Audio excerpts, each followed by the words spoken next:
Hi, everybody. This is Stephen Roselle, Senior Technical Specialist, my guy at Autodesk, and I'm going to do a series of demos covering the time editor. And we're going to talk about just the basics of the time editor, what it is, and some of the cooler things that you can do with it with regards to kind of mixing animation together. So for starters, let's just go over some of the basics. So I have here a character in my scene. If I push play, what you can see, actually let's rewind first. If I push play, I've got the beginnings of a very simple wave. So he kind of waves his arm out and he brings it back in, and then the animation ends. If you take a look in the graph editor, I've got different nodes that are animated. I've got the hand, I've got the elbow here. I've even got some animation on the knees and the other parts of the body like the neck and so on. So they're all kind of coming together to create this wave motion. So what I want to do is repurpose this wave and use it in different situations, or maybe do things like continually cycle, or maybe even alter the timing a little bit. So first of all, what I want to do is put everything into the time editor. So I have everything in graph editor land now, curves and keys. And I want to basically create clips that allow me to do higher level edits. Now you can do this on an individual node basis, so I could just create a clip for the hand, but that doesn't really make sense. I want to do the whole character. So I can either grab all the nodes, or I can just grab the top level node if there's a hierarchy, and that's the node right here at the base of my character. And then I want to just go to the time editor and just say add selected contents. Now what that will do is it will create a clip. And that clip contains all of the animation. So if I scrub through the timeline here, you'll see it's the exact same animation. But it's in clip form, so now I can do some higher level edits. So we've got a couple of different options here for editing. We've got the trim tool, we've got the scale, loop, and hold tool. So for example, if I wanted to slow this animation down, I go into the scale tool, I scale this out however many frames, and then I play this back, and now I've got a really, really, really slow version of that animation.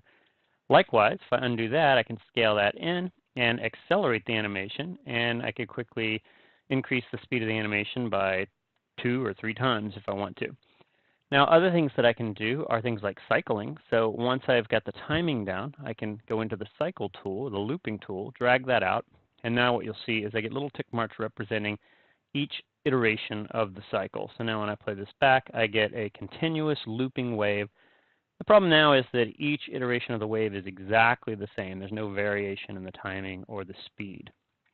So another thing that I can do is I can undo that, and I can basically just kind of copy and paste these clips. So I can say Control-C, Control-V, and that will paste the clip in. I can go in and maybe adjust the scale of the second clip, something like this. And then I can paste that same clip in again, and then maybe tweak the scale a little bit more, and then paste that same clip in.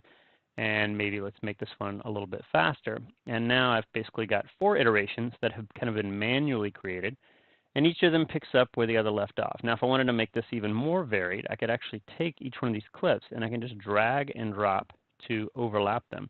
And the amount of frames that I overlap will actually determine the amount of blending. So now, instead of just going from one clip to another, I actually get a kind of a transition from one wave into the next. And now when I play this back, you can see I get a much more natural looking wave.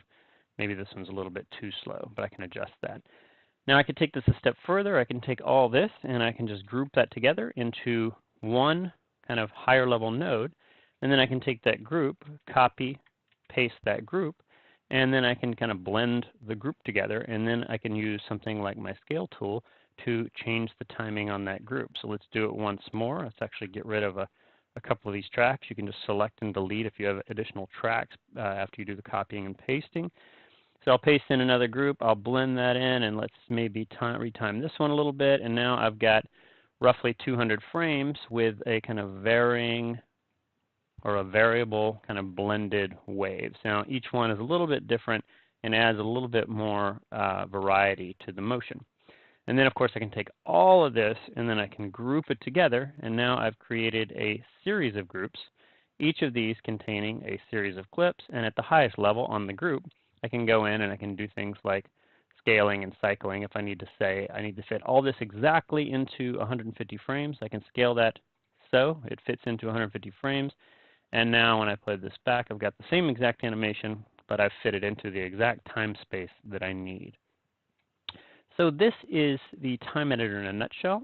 Next I'm going to talk about the underlying source clips that are driving all this, but that will be in the next demo.